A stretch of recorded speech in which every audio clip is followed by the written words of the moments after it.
Hello and welcome to Mostly Minnesota Music Podcast Edition. I'm Ann Tracy. I'm here with my co-host, Heather Baker. Yes, and we are here with Michael Gay of Almighty American. Yeah, formerly. Formerly. I was wondering about that. Okay. Yes. Yeah. Sorry, do you have a question? Oh, I didn't mean to No, just we're here to talk about your latest single release. We were talking before your two-sided single release of came out on January 15th. Yep, Long Cold Winter. Yes, which it is. And today is the perfect day to talk about it. Perfect. Yeah. I think what is it, -9 right now? Yeah. Yeah, what would you like to know about it? Well, I think he jinxed me because yesterday I had frozen pipes in my kitchen and I played your song. I was like, seriously? Yeah. Yeah. I feel like you brought it on. So the thank thing you. we have to deal with is it's wild. Like what aspects of the human experience you only get up here. And yeah, so I don't know. It's fun to write a song about normal stuff. It's not a very sexy song or anything, but this is real life things that people Relatable. and so like why not? Yeah, it's fun. So yeah. It's great. It reminds me of the country songs I listened to when I was a kid in my dad's car. Oh, great. And I had to go back then and listen to Plastic Jesus. Okay. I don't care if it rains or freezes, as long as I got my plastic. And I was like, I wasn't far off the mark there, because it just brought me right back to hearing that song as a kid. Yeah, great. It's the same. It's pretty nostalgic sounding, that was kind of the vibe we were going for. So glad that translated. Yeah. Well, the sound is a lot the same, but it's also just super clever. Oh, thank you. Yeah. Because you managed to spin around the long, cold winter into being a positive by the end of the song. You gotta look for a positive. You can't end on a negative all the time. Sometimes, but well, I think winter, though, it always ends up in spring, so it all comes back around. Well, and I think it's a badge in Minnesota. I think I was telling somebody that I was going to go to Bemidji, and I think they were in Liberia at the time. And they're like, Bemidji, how exotic. Yeah, Bemidji's pretty exotic, my friend. It really, So the Paul Bunyan statue or whatever else they have. Well, I do a lot of work up there, but of course, every time I go, I have to get a picture with the statue up there. Yeah, I think we went there as a kid, but I've been meaning to go out and check out more of those towns that are just like, people are from there and they talk about it, but I'm not from there and I haven't had a reason to just go. So yeah, there's a lot of the state I'd like to see, and that's on the list. So that's cool. Good. You could do a whole tour you could do a video of all of the Paul Bunyan statues in Minnesota. Oh yeah, that'd be good. There'd be a bunch of them. Yeah. I bet there is. Yeah, that would. Yeah, I'm ready to book it for you. So there you go. But I would now talk a little bit about the B-side, Good Night, is also a great look at. It's the opposite month. It's the hot summer in Minnesota, it sounds like. Yeah, and that was kind of why I wanted to put them out as a pair, because I wanted to. I had both of the songs, and when you think about how you're gonna put them out, you want to package things in a way where whether it's the flow of an album feels right, or at least the content is in line, or whatever your theme is. And this kind of just turned into like, well, these both feel very representative of at least my Minnesota experience and a lot of my friends, and so it felt like the right thing to do to put them together to get the kind of the best of both of them, or at least kind of showcase both sides of living in the North. So yeah. Well, it turns out that people who have a show called Mostly Minnesota Music, we love it. Love it. Well, that's great. Yeah. Yeah, that was it's just a song about a birthday party. My buddy Jesse turned 30, and that year it was just like a funny it was just a funny day. And afterwards I was just like, yeah, that was great. And I had kind of the melody and just wrote it. And I've been opening my shows with it for a long time. Like I wrote it 6 years ago or something like that. Okay. And I tried to record it for an album that I put out as Almighty American, and just like wasn't feeling it. And we just decided to try it this time and felt good. So yeah, worked out to put it together. But yeah, it's different. I was surprised. Really cool. That got played on the radio by a couple different DJs, and I was surprised because there's no instruments for the first two verses. It's just me snapping my fingers or whatever. But yeah, it's cool that it worked out. So yeah. That is. Oh, I was gonna say, I like the simplicity of it and just the featuring of your voice. And I like it kind of gives you the snapshot of your life or friend group at that time. If I was Jesse, I would be strutting my stuff there. He's stoked. He's got 2 little daughters and they really like that song too. So he's like, everybody wins, you know? Yeah. Definitely. But yeah, it's fun.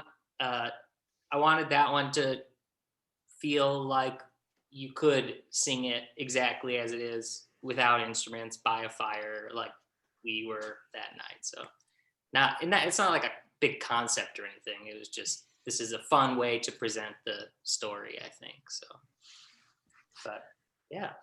Since you have been doing solo work now, do you write kind of differently? Or No, well, realistically, like changing my name was just that. Almighty American was and is essentially the same project. I just found myself playing a lot more solo shows because it just was easier to book, or just the logistics of it all with schedules and stuff. If somebody couldn't do it, find a sub, or I'll just play the show, So I was just doing that a lot more, and life stuff. It didn't make sense to keep doing everything the same way, and I knew that I wanted to just be making more records and kind of working at a pace that felt good for me. And I was like, well, if I'm really centering this around me, I should just make it, this is my project. And it just makes the emails easier. Is this a band? Is it no, it's just me. And if there's a band, there's a band. But all my heroes went by their name. I'm just doing me now. So yeah, it seemed easier. I'm in my 30s now. I don't have time for all that extra stuff. But, yeah, that makes sense. But yeah, so this is the first stuff that I've put out under that name. And even though it's kind of the same goals, I'm like still working with a lot of the same people. It's just I rebranded essentially, and but yeah, it's nice to kind of get the ball rolling again and put out some new music. So, but yeah, that's good. I saw you play as Almighty American a couple of. I'm sure I went a Midwest Music Fest a few years ago. Would that make sense? Yep. Yeah, I played a couple times solo there, and then we did play as a full band there one year. I remember seeing you at a coffee shop. So so the transition to, being solo was easy in my mind, because then otherwise maybe I've seen it as 3-3-1, but but I like how the sound is the same. It's a sound that the Americana, as I said, the songs that, that music that kind of harkens back to road trips for me. For sure. Yeah. Cool. Yeah. That's what I'm trying to think. Just the other day I was talking with my dad about songs, and because we were listening to Willie's Roadhouse while we were doing a scavenger hunt. Okay. And he was going, and both he and I would, even when I was a kid, love so many of the lines, and some of just the clever lines. And I think that, as I said, that twist of like in long cold winter of, being from Minnesota makes us tough. It makes us good. That whole spin on. So I really like that. That's like, cool. Now you're working on an album.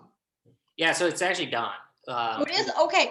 Yeah. Yeah. I guess, long story short, I went down to Nashville to work with some friends to make an album, and we recorded 10 songs as an album, and then these 2 songs as a single, well, 2-song thing to put out. So all of the different person mixed it, different person mastered it, but like tracking, we did it all at the same time. So a lot of it's a pretty similar feel to what Goodnight and Long Cold Winter sound like. So yeah, so that's already done. I'm working on the artwork and stuff for it now, and hopefully this summer put it out. So excited to do that. I'll keep you all posted. And Yeah, please do. When did you record it in Nashville? January of 2020. Oh my goodness. Yeah. So yeah, That's a just long kinda- time to be sitting on music, I would think. You are a patient man. The world stopped. I mean, Okay, well, yeah. we're all learning to be patient, I guess. Yeah, my initial plan was to put it out earlier, but then it just was like, well, let's just see how this goes, because I'd like for it to do as well as I can manage to have it do. I mean, purely in a business sense, but also, I wanted to like send it around and see what friends thought, and kind of like take my time and feel good about the end product versus rushing it in any way. And no one's banging down the door saying you got to turn the record in. When you're an independent artist, you can put it out whenever you want. So I tried to have some strategy to it, but now I'm just getting anxious. Let's just get this thing out. Just do it. Move along. Make another one. Yeah. Right? You're like, I gotta remember my songs. I haven't sang them for so long. For real.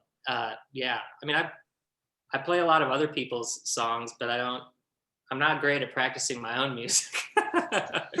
So it's, the other day I was playing through stuff and I was like, oh, I'm rusty.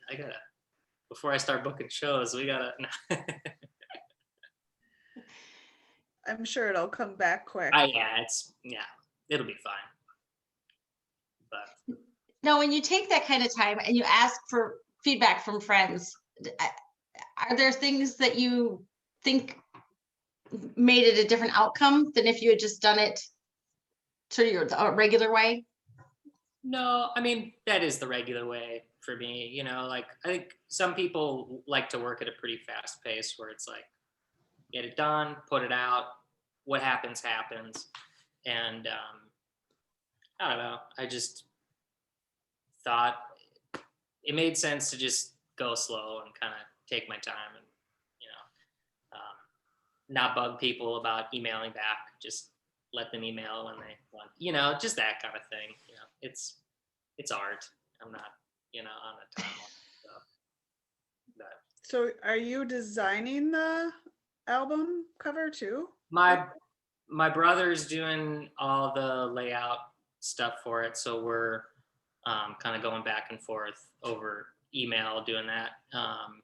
But I do some of it. Like I have the software to do it, but it's not something that I know how to do well. So I'm pretty slow. Like I did all the layout for the my like website and the album art for the singles. It's that like I took that picture myself outside with an umbrella clamped to my camera, like, because it's just easier to do it.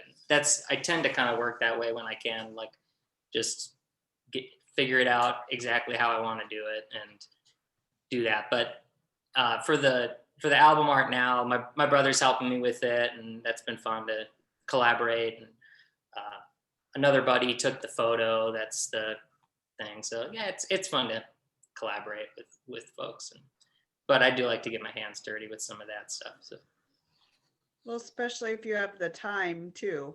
Yeah, and right now I certainly do. So yeah, and it's just skills to learn. Like I like learning new things, and that's just a fun. I mean, yeah, you can just like I made postcards as just like a random merch thing. I didn't have to call anybody and say like, "Hey, can you change this line? Let's move that." I just scrolled around the screen and when I liked it, I sent it to the printer. Like it's fun to do that, take out a couple mental management steps or whatever. So yeah, Cool. fully independent over here. One-stop shop. Mhm. Then going into a studio, is that like a vacation from doing it all yourself, or is that how do you balance that? Yeah, well, so in this case, I I showed up with all the songs and I had just like sent the demos to the folks that were playing on it. And so yeah, it was kind of like a vacation in terms of just like, let's just see what happens. Like let's see where we go. And that's fun for me. Like I don't really record myself at all. I like writing the songs. I like thinking through the arrangements and kind of what I want there, to then know like who I think should be in the room. But like I like working with somebody in a producer role. I just I like being on a team, and when you're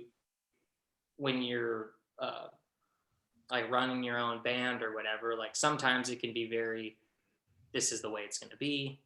And I want people that can make it interesting and bring a perspective that I'm not coming to the table with, like I want nuance to it. So it's in some way, yeah, it is kind of like a vacation, because it's like, I don't know, let's just go have fun and see where we end up.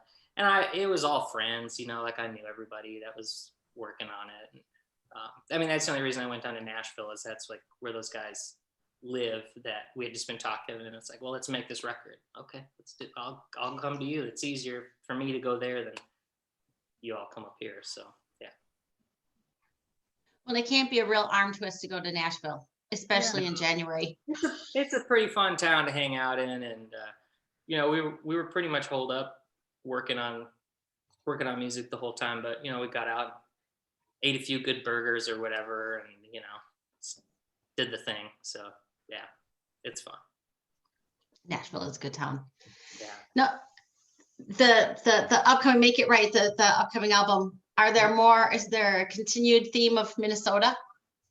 No, that's kind of why these two songs came out by themselves. It's more stories, I think, on the whole. I think that's probably the easiest way to describe it. And they're not all about me, like they're not all like first person.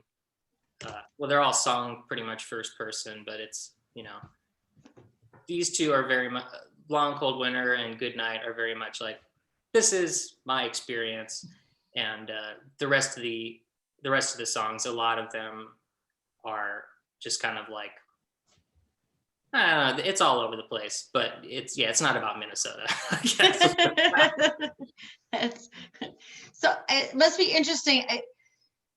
I can see how someone can write a song about drawing from your own experience, a little bit autobiographical, even if it's just, but where do you draw from inspiration when it's not really based on your own experience?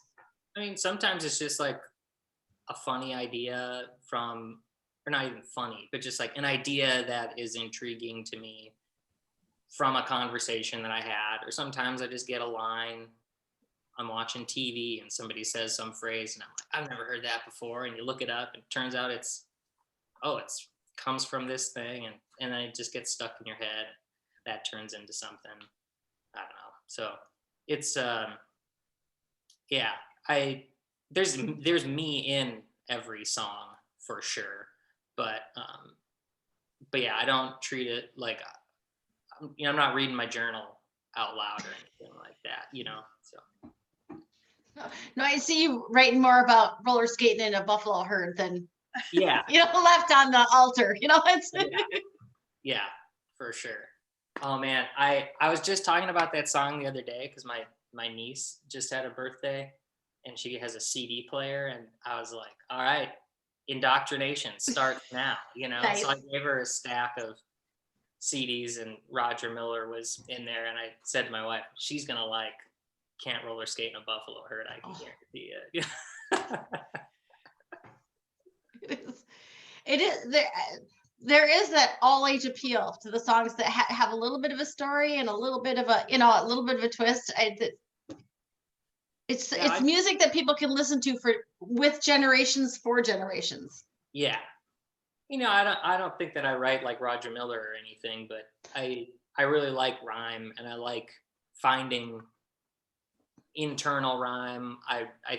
I grew up playing drums, and so I really like the rhythm of language. Like, and I think about, kind of the cadence of what I'm saying just as much as I think about what I'm trying to say, and I try to make that match the melody, have every syllable be where it needs to be, kind of thing. And so I have a lot of fun writing in that way, and so it can get a little not silly, but I have a lot of fun doing that and finding those little turn of phrase that's not only does it work, but it doesn't sacrifice any space if I can help it, so. And I write pretty wordy songs. I'm a rambly person, so trying to whittle it down is hard, but then sometimes it's nah, I'm just saying it because that's what I want to say, and it fits it's good. I love that. There's not a lot of method to this madness. There's plenty of madness. It is, I think, especially now, it's refreshing to get a break to listen to something like that. Yeah, when I really love the kind of the 70s Texas singer-songwriter thing. I like a lot of those very poet-oriented songwriters, like your Guy Clarks and your Townes Van Zants and all those guys that everybody looks up to. But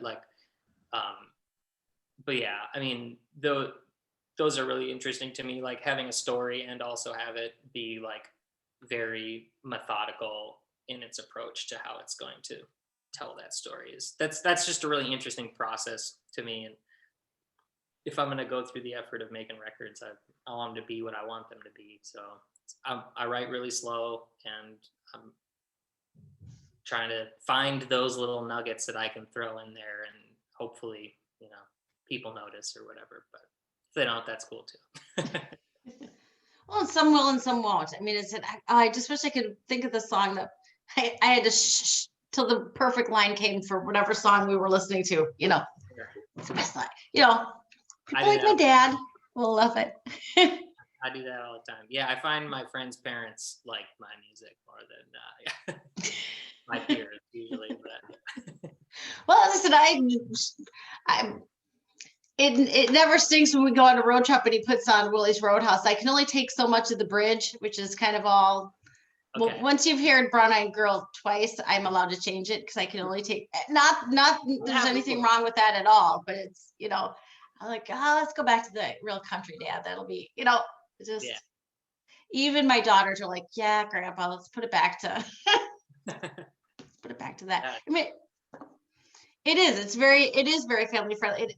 And that is nice because you talk about with your friend's daughter, that indoctrination of trying to get kids to like good music from the onset, and it's.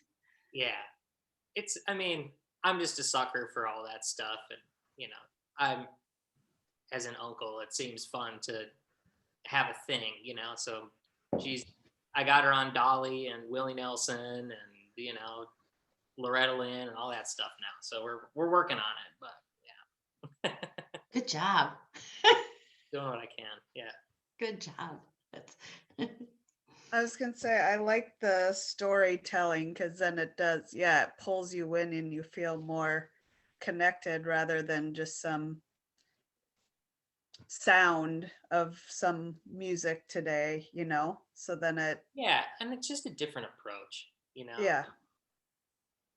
I love that stuff too, and so I'm glad that intention is apparent, I guess, so thank you, appreciate you saying that. Well, yeah, I'm a rambler too, so I love that you said I'm just gonna keep it that way because that's the way I love it, because people are usually like, that doesn't make sense, and I'm like, It makes sense to me, so I'm going to leave it that way. I'm the one with the microphone here. Come on. I cannot tell you how much I appreciate that from you. Well, thank Keep you. it up. Keep it up. Sounds good. We'll try. Yeah. Nice. Now, do you have any idea when the new album will come out? No, I'm just kind of sorting that out. I think like midsummer is probably Nice. most likely. Like, don't quote me on this, but I think like by May it'd be cool to have the single, like a single off of it. Have that out, and then I don't know, July maybe. It might just come down to when I order the records or whatever, so but I don't really have an excuse other than I just haven't made a plan for it yet. It was just kind of planning on getting this out, and then just kind of see how it went, go from there, and try to do better. So yeah. Well, I don't know if it's do better, but it's a hard time, I don't mean like in terms of like success. I mean like me feeling like I checked off every box that I could, like that kind of thing. So yeah. No, that's good. That's good. Yeah. It's a hard time to plan for what you're going to have for breakfast tomorrow because so much happens so quickly these days. Yeah, for sure. Well, and like you kind of reach for gimmicks of some kind, to try and get people's attention. And I like a lot of corny stuff, so I know some of my gimmicks kind of are a little corny or whatever. So trying to like give it time and be like, I don't know if I'm gonna like that in a year. That idea might be funny now, but in a year, will I think it's funny, or will I be like, why did I do that? So I try to take my time and exhibit a little self-control because, not every idea is a gold mine. So have you got any potential gold mines you could share with us now? Well, no, I have no real good ideas on how to put out this music other than click submit at this point. So I hope people dig it. So I don't know. We'll see. Playing it by ear right now. Are you, since you made this album so long ago, and yeah, you're kind of sitting there, are you writing now too during this Yeah, period, or? I've got some new stuff that I've been working on, and generally I'm like pretty happy with that. I think every time I go to, whether it's an EP or whatever, I'm like, I'm gonna have twice as many songs as I need, and then I'm gonna cherry pick, and then I end up with like 2 more than I need. So I think that's kind of that's probably just how I do things, and I haven't admitted it to myself yet, that I'm not as prolific as other people are or whatever. But yeah, so I got I don't know, half a dozen that I'm like, yeah, those are good, and then I've got a bunch of ideas that I'm just kind of slowly chipping away at. Yeah, this time is pretty. It's just tough to like find structure for me. I know, like, I just kind of, I like structure. I thrive pretty well in that, and I'm not working right now, so there's just a lot of time, and I spend a lot of time playing guitar or doing that, but I'm not like sitting down and like, this morning I'm finishing this song, so I don't know. We'll see when I finish it. I don't want to like stress about it too much. It's putting out music can be stressful anyway, just because once you put it out, you don't know what's going to happen, and you just kind of hope for the best. So I think a lot of people, myself included, you just kind of run through like all the ways that it could go or couldn't go, and it's kind of a wasted effort. It's going to do what it's going to do anyway, but yeah, so I try not to like stress about the writing side of it too. I try to keep that as fun and enjoyable as I can. So Maybe you got to do a road trip to Brainerd to the Paul Bunyan, and that can create the musical juices, and you can use your time. Yep. And do some of those checking of the boxes and Yeah. help yourself. Figure out the plan. Tell your wife to hop in the car and go for a 2-day trip or something. Yeah, I'll figure it out. I think now that these 2 tunes are out, I'm much more in a headspace of like, all right, next, Okay. So hopefully pretty soon I'll have a plan of some kind. But excuse me. But yeah, with yeah, I don't know what I was gonna say. So. I saw that you did a cover of Meg Kirsch's Buzzin' for the, I love the concept of Minnesota singers doing Minnesota Helping each other. Yeah. Yeah, I don't know who started that group. I think it was like Ted Heineshevitz, or Oh, I think that's how you say it. Sorry, Yeah, Ted. yeah. It is. Okay. I've practiced Good. and I've practiced because we talk to him sometimes. Heineshevitz, yeah. Yeah, I think I want to say he had something to do with getting that going. I'm sure there were a handful of people, but I think he was the one that invited me to that or whatever. Yeah, it's cool. It's yeah, Meg's a pal. Her husband Matt plays drums with me live a lot, so he's been to a lot of Meg Kirsch shows, and yeah, I love that song. It's great. it's a good one. She's very Do you good. just get to pop in and out, or how does that go With what? for the group of that? Or is it a one and done? Oh, no, it's just like a Facebook group. They just somebody made a Facebook group and they're like, this is the goal, and if you feel like doing it, you can contribute. And that was a song that I knew I had threatened to cover, and finally was like, well, here's an excuse. So yeah, I don't think I did any more. I think that's the only one that I did for that. I posted a bunch of covers of just songs that are kind of like, alt country, whatever, standard, like Christofferson and, stuff like that. That's like Americana gods and a bunch of that kind of stuff on Instagram. But yeah, that was at the beginning of the pandemic. I was filming a lot of covers and doing that, but I just burned out really quick. I was like, I don't have energy to do it. I can learn the songs, but playing like the social media game got a little tiring. So I didn't contribute too much after a while to those groups. I just, it's like I'm on here, but I don't feel like contributing. Well, time sucker too. Yeah, it's that for sure. And also just with all of the George Floyd stuff and Black Lives Matter and all of the political conversation that was just everywhere. Like, I'm not good at following the news regularly anyway. Like I feel like I generally I know about the news, but I'm not like, I don't know what's happening when it's happening, I'm not good at that anymore. I used to be, but it got, just so much when that's the only thing to focus on. It felt a little like silly to have the only thing that I'm putting out there just be covers or whatever. And I didn't really feel like I had anything like constructive to add to the conversation.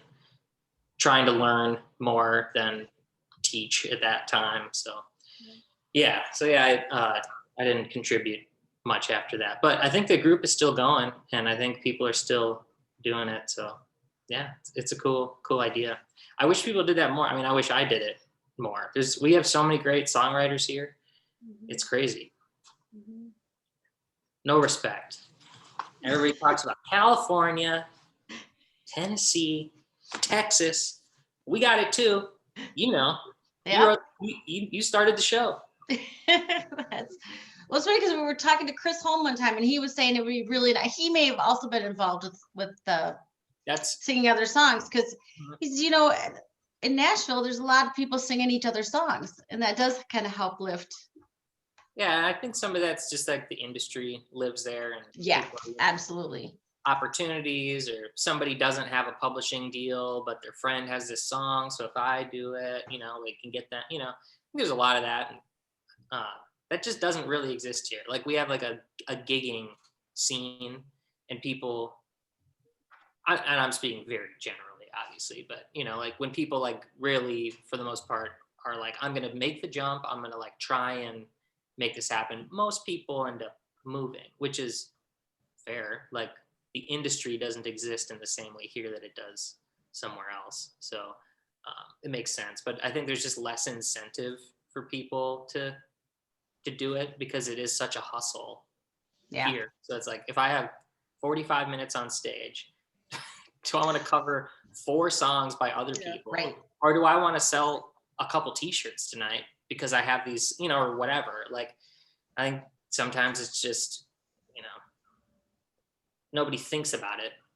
in those terms, but I think that's just like the result. That's my theory of it, that it's a different hustle making music and getting the word out. And that's for sure the hardest part. Like it's easy to make music and it's easy to put it out, just in terms of like tools and accessibility to whatever. Yeah. But getting people to like give it a shot is like, that's the big hustle, you know?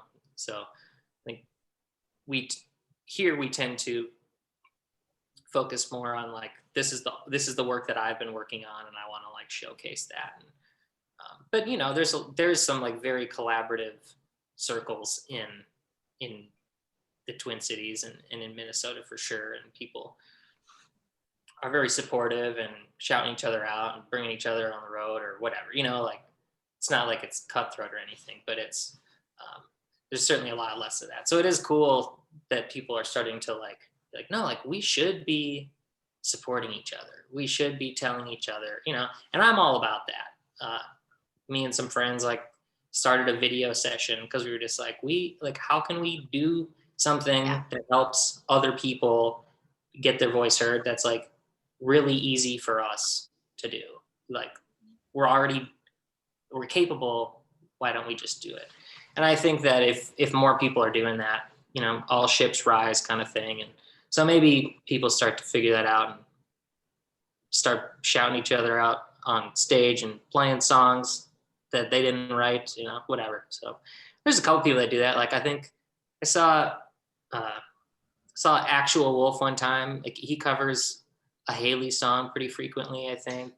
You know, there's a bunch of good folks job of that. Yeah. who do that, I think, and are very like cognizant of like the impact of those things. It's cool. I really think it is cool. There's a lot of tradition, like songwriter tradition in that too, I think. So it's cool to keep that alive. But yeah, Minnesota on the whole has not been the best at that. So. No, and it's interesting. Math is math. I mean, it's, you know, if you've got to sell your own stuff and as you say, you only got 45 minutes, but you know. Yeah, who knows if that, you know, who knows? I was like, too, like it's when you're like a person with an acoustic guitar, it's pretty easy to just decide to play somebody else's song. But there's a lot of songwriters here. Like most of like the big music that comes out of here is like bands or like more like production, like hip hop and things like that. And it's a little harder people don't like cover each other's rap songs, you know, like that's not really a thing so much. So I think it has to do just as much with like the songwriter scene here in Minnesota it's pretty tight knit. Like everybody kind of knows everybody, but it's, you know, we're not playing big stages. Like, it's not like, right. Not a huge impact for the most part. And we all play the same bills anyway. So when you're going to cover your friend's song that's going to play next. At the 331 for free. Yeah.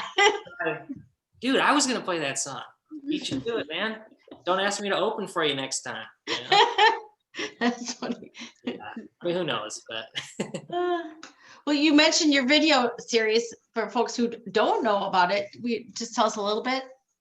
Oh yeah, it's called Pony Rug. Yeah. Yeah, we're on hiatus now just because of, you know, COVID restriction stuff. It's easier to not deal with it, and nobody's playing shows, so whatever. And yeah, but it's just a video session. Like there's 4 of us, and one person handles the audio, one person pretty much handles the video, and then it's Justin Muffet does all the audio, Eric Elstrand does all the video, and then Sarah Elstrand who performs as the nunnery. She does she co-produces with me, and we both like do the booking and stuff like that. And yeah, it's just the 4 of us, and we feature primarily Twin Cities musicians. And it's hard to keep up with how many people reach out because there's just so much going on here. And that was just basically the genesis of it. It was just realizing like there are so many people trying to figure out how to get their music out there and how to be heard. And, like the Current is very helpful, City Pages, rest in peace, was very helpful, but there's only so much space that they have and so much time that they have. And there had been other video session kind of things that people had started doing and kind of petered out, and usually because it was one person and it was like their passion project. So we just kind of like realized like, well, if there's 4 of us and we're splitting that load, like it's a little more sustainable. Like it's just less of an energy suck, for all of us. So yeah, we were able to film like over 100 acts. Wow. And that was like it was like mostly singer-songwriters. Like we had a couple bands, a couple of shoots that we did full bands. So there's maybe like a dozen videos that are full bands, couple like duos, but like we only had like a couple hip hop acts. We only had a couple, like it was mostly like, this is a person who normally plays with an acoustic guitar kind of thing, yeah, there's just so much music that gets made in just these 2 towns. It's wild. So it was something that we could do. Yeah, We're familiar with that idea, but with your work, 100, that is amazing. Yeah, I think it's over 2 years. This last year. It's like, do we count 2020? That's the hard thing about it, isn't it? So yeah, we over 100, and we started shooting it in my basement, and then Justin built out a studio space. So then we started filming there for a while too. So yeah, it's a pretty like no frills operation, really. Like couple lights and a couple cameras. Eric does video production stuff.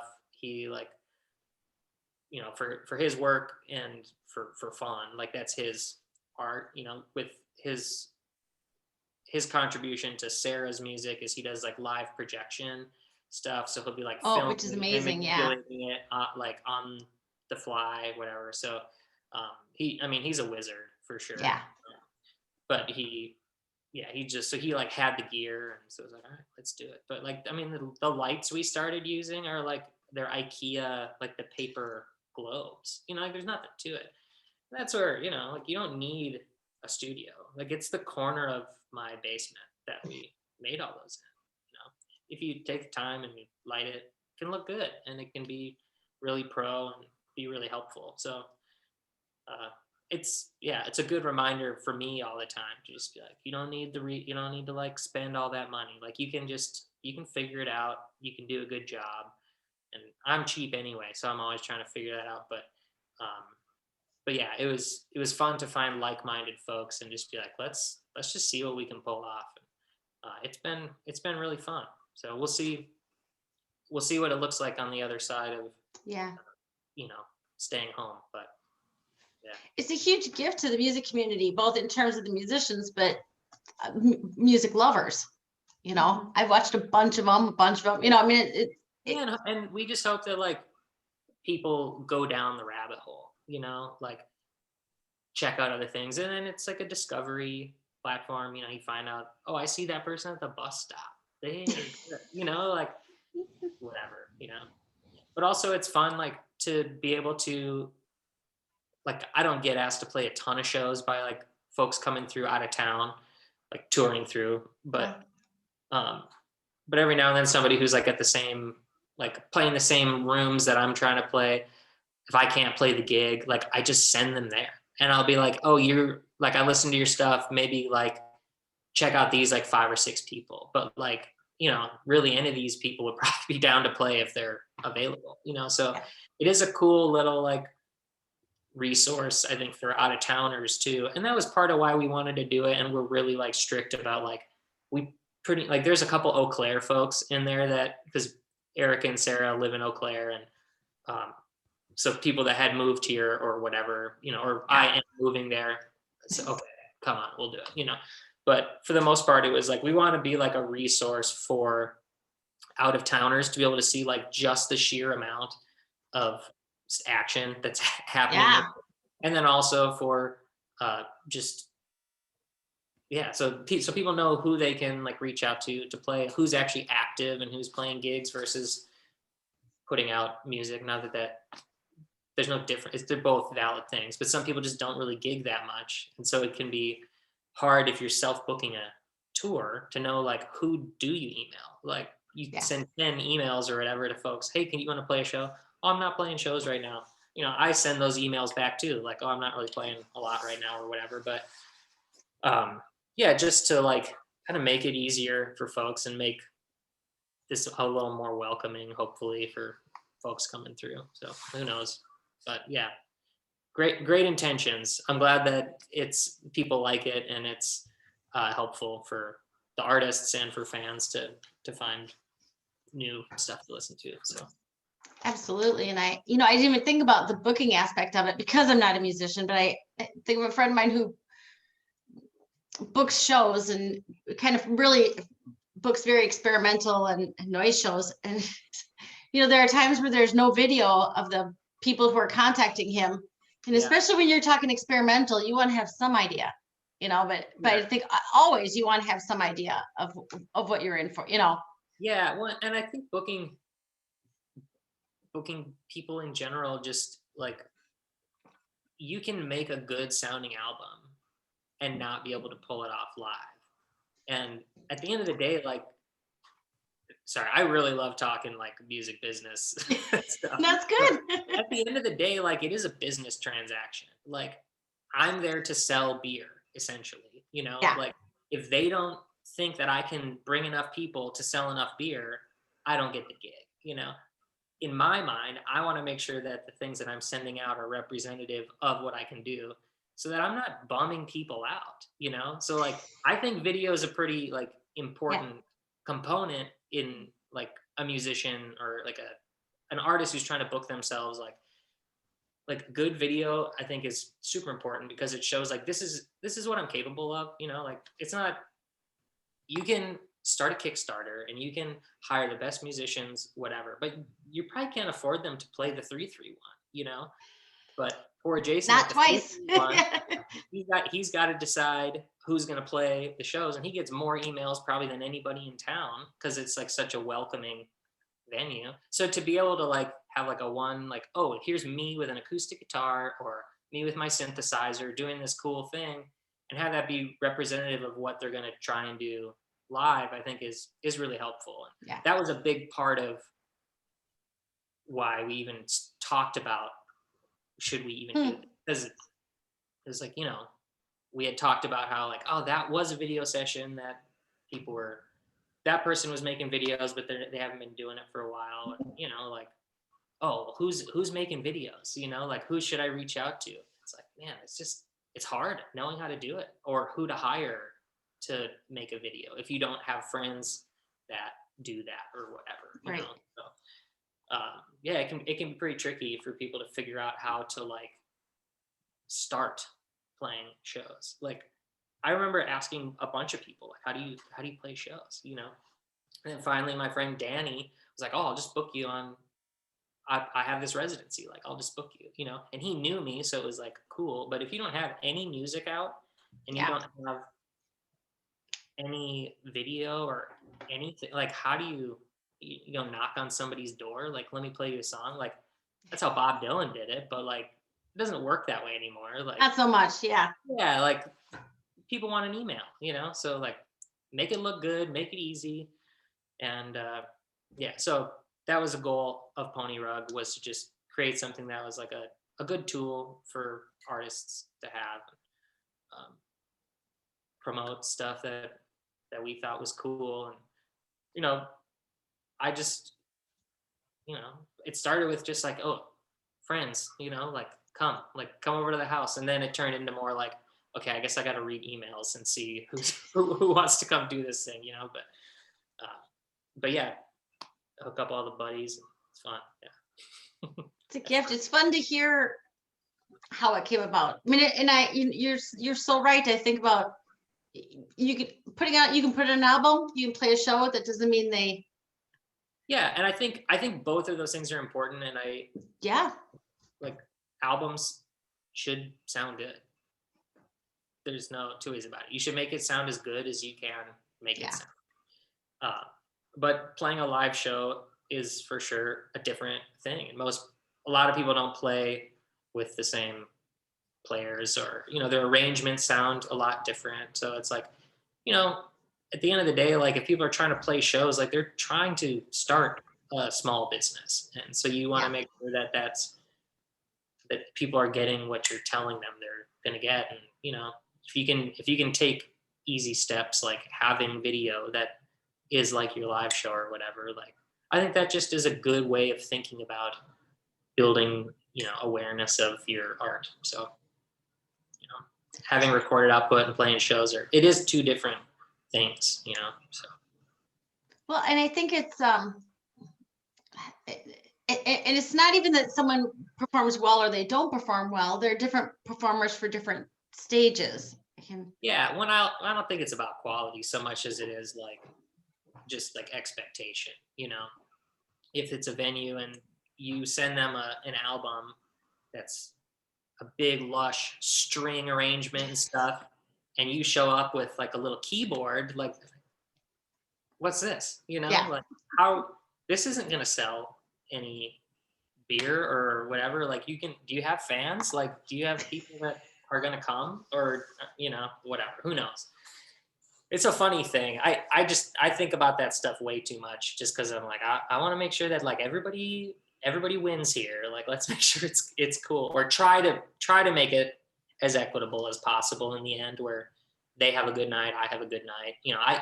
I'm showing up and working in their work for a night, so I want to be a good guest, so whatever I can try to do that is, I think, a worthwhile endeavor. So I worked in an Irish bar in town for years and years and years and years. And it's an Irish bar. People come in, most of the bands are from Ireland. It's a big drinking kind of a place. It's just, we had one band come in, God love them. They were good musicians, but instead of saying, have another round, they'd start to say, remember to drive safely. We're like, oh, we're all over sober driving and all, but we're also all over drinking and tipping. Yes. Drinking and tipping. That's how we live. Drinking and tipping. I'll cab for you. Yeah, we'll pay for the damn cab. Maybe rein it in if you got a problem, but I don't know. You can't control people. Well, and that if we had known, because the songs were also very, and then they got an amazing gig in Las Vegas somehow. Their song with the music was kind of, it wasn't kid focused in a fun cuckoo kangaroo way. It was. And I was like, why are we going to have them all month? They're lovely women. They're great musicians. I've sold 8 beers tonight. Math. This math doesn't work. Yeah. It is a business. Fun. Yeah. That is like the funny thing about playing shows is like, if you're not honest to yourself about where you're playing and what the reason that they brought you there for, it can really feel like a bad night sometimes, because it's like, oh, nobody cared or whatever. Nobody was listening. It's like, well, yeah, like you're playing the corner of a bar on a Friday night. And like I have this conversation with myself where it's like, oh man, it would have been cool if people were a little more attentive, or whatever. It's like, I probably wasn't making it very interesting, whatever. Like, I don't know if I was helping the bar or whatever, but those are all factors in it. Like, the reason they have live music is to get people to the bar, not usually because they're like, we are trying to be a supportive venue. Some are, and that's very cool, but a lot of bars are just like, we want you to play 3 hours, and if it could be danceable, that'd be great, so it's just, that's part of their business plan. So it is gotta the show up business and plan. play It's, ball. I love the side of it too. It's fun. I mean, it's fun to think about, but I mean, you are very right. It's Friday night. I think of how many people have said, and nobody was, well, you may be awesome on stage, but the new girl that just sat down next to him is way more interesting. You know what I mean? Like, that's just life. That's TPT, whatever, like the channel PBS, they have their, I can't remember the name of the show, but Holly from Zoo Animal. Holly Hansen. Yeah. Yeah. There was she had a little documentary thing, and I remember seeing that, and in that she's like, like, I have to be the most interesting person in the room, and when I saw that, I was like, ding, and I was like, okay, like, what I do is for sure not geared towards being the most interesting person in the room as like a folk singer, so like, but that also changed like the kind of rooms that I was trying to book. Like I wasn't emailing the 3-hour bar band gigs anymore because it was a stage with a microphone, because I'm like, okay, well, that's just not, it's probably not going to work out well for me that night. And maybe I make like, some money or whatever, but like, I'm probably not going to get the gig again, So like, if you're trying to like build, like, oh, I want to go back to that town, I want to play the thing. It's like, find the room that's going to like work for you. And for some types of music, that's like, it's just tricky, because people want to go party. And if you're trying to play Friday nights in small towns, like, you better bring a party, because that's what they're going out to have a good time, So as a solo act, it's a little tricky. So that's why I think about it a lot. But it's fascinating. And you're so right. As you said, you could get the gig, but it's the old, you don't want to make the sale, you want to make the customer. You want to make a fan. Yeah, well, and you want them to like, answer your email when you email them again, like, oh yeah, Right. yeah, hey, I want to bring back a band, or I got this friend I want to bring out, or whatever it is, you want it to be good for everybody.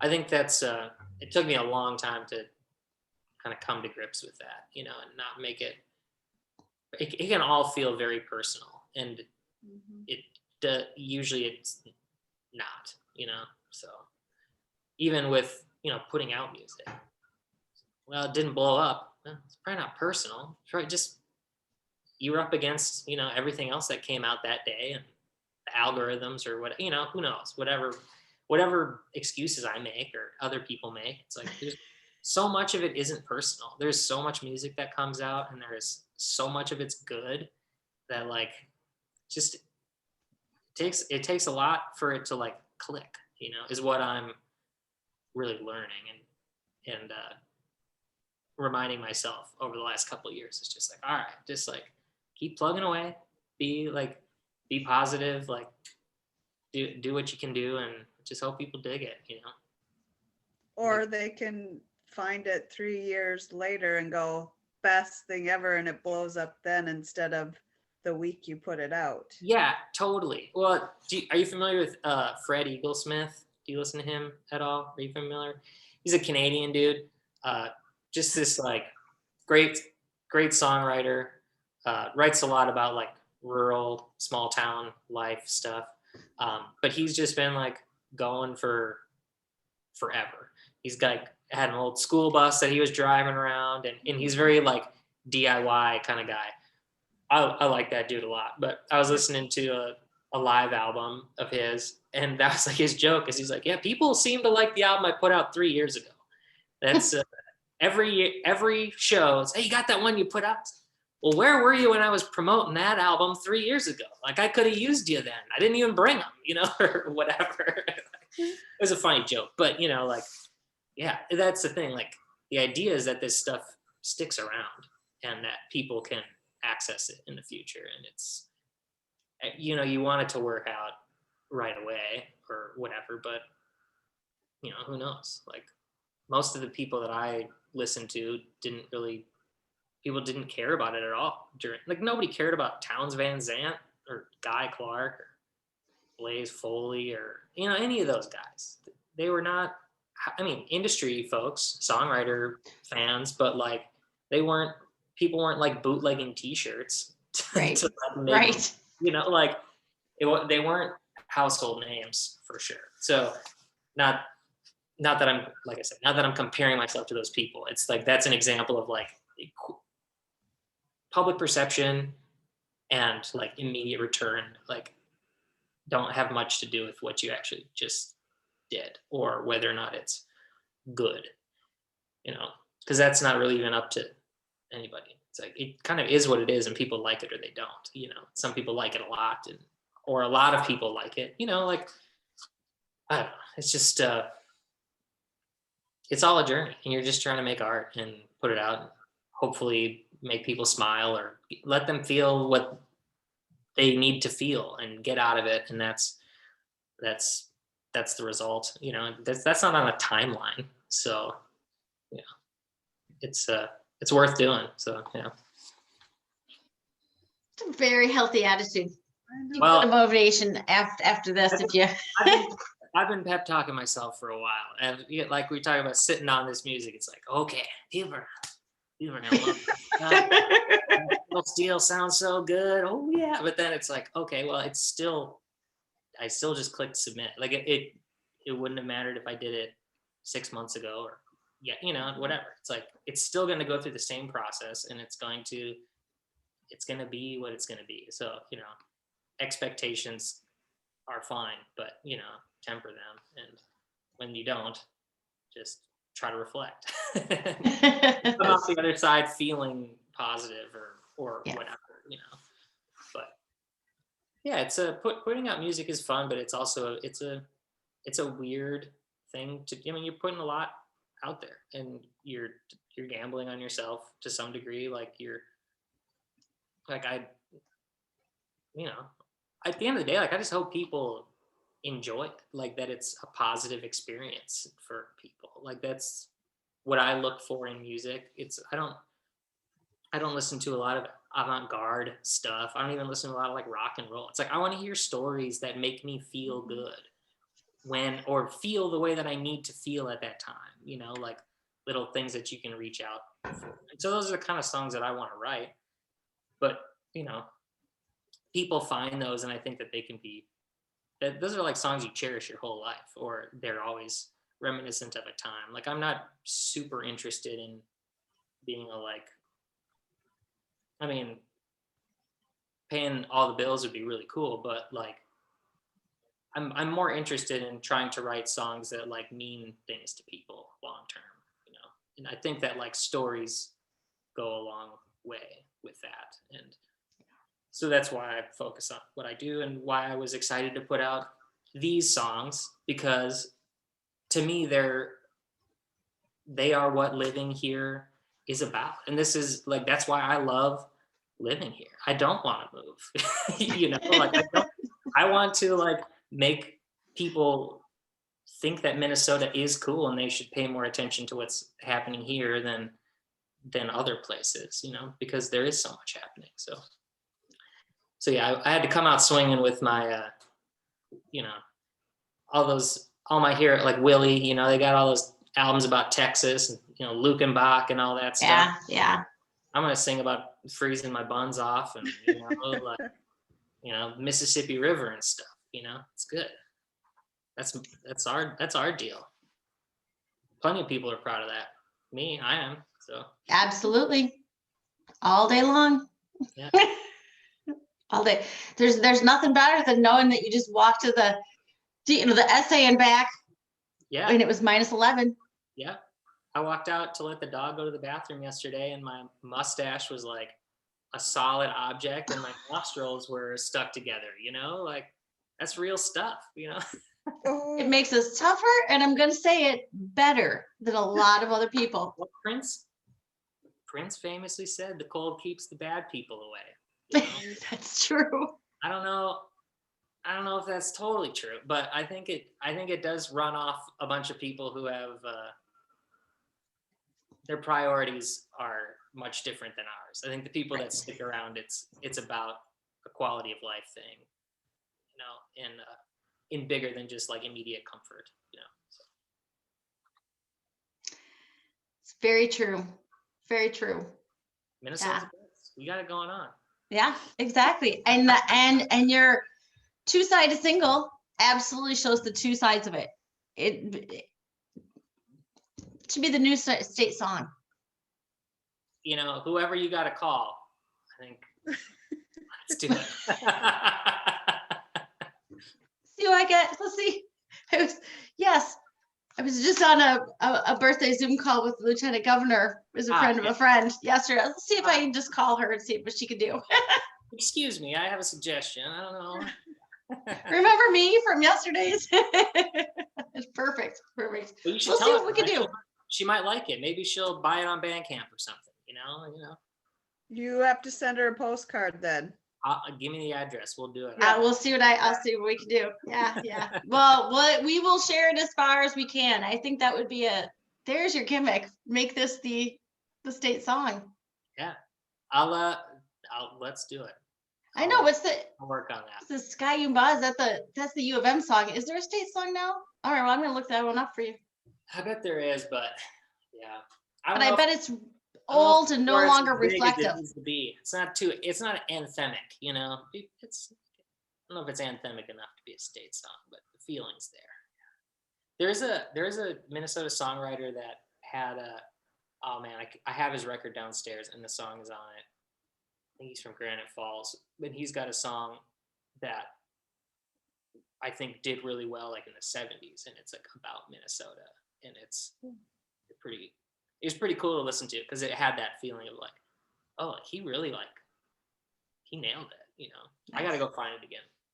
Yeah, you'll have to let us know. I'll try to update you. I can't remember what his name was, but Jerry Austin. So should I look it up? I'll email you. I think yeah. Jerry Austin. So, and I think,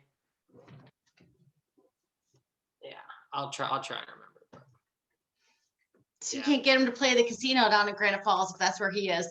Yeah. Yeah, that's funny. That's funny. Oh, well, I'm looking at we've breezed way past an hour now. We've had so much fun talking to you. But like I said, I'm a rambler. So no, this is awesome. I super enjoyed this. But I'll put in the notes. But for folks who are just listening, can you tell us where to find you online? Yeah, so the website is just michaelgaymusic.com. Facebook, Twitter @michaelgaymusic. Instagram is if you just search Michael Gay, I'm somewhere in there, but it's Michael M Gay, which is my middle initial, same as the first. And I'm not on any of the other ones. So okay. But that is all the info's there. I have a YouTube account, and there's a video coming out for Long Cold Winter. I don't know when, but okay, we're working on it, and hopefully pretty soon. But Eric, who does the pony rug stuff, he and Sarah helped me with it. And, nice. A lot of green screen. It's pretty fun. So, ooh, well, there's some gimmicks. It's awesome. Awesome. But yeah, so that's coming out. So then I'll be on YouTube too, I guess. And old stuff is all like Almighty American is what that was released as. There's a full length and a couple EPs. So yeah. Awesome. Well, I'm gonna look forward to that video, and that we'll use that to hook people then for the state song. Perfect. Well, yeah, we get it. Michael, thank you so much for joining us. Thank you so much. Thanks for putting up with my rambling. Oh, awesome. Super fun. Thank you. Thanks.